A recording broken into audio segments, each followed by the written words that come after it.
Hi friends, today I'll speak about the Taj Mahal, which is located in India.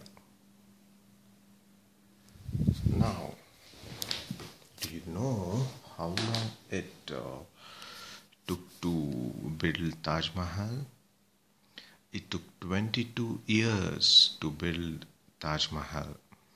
Construction began in 1631 and completed in 1653.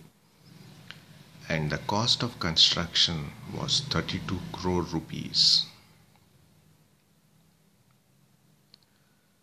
More than 20,000 workers were involved in building this architectural wonder.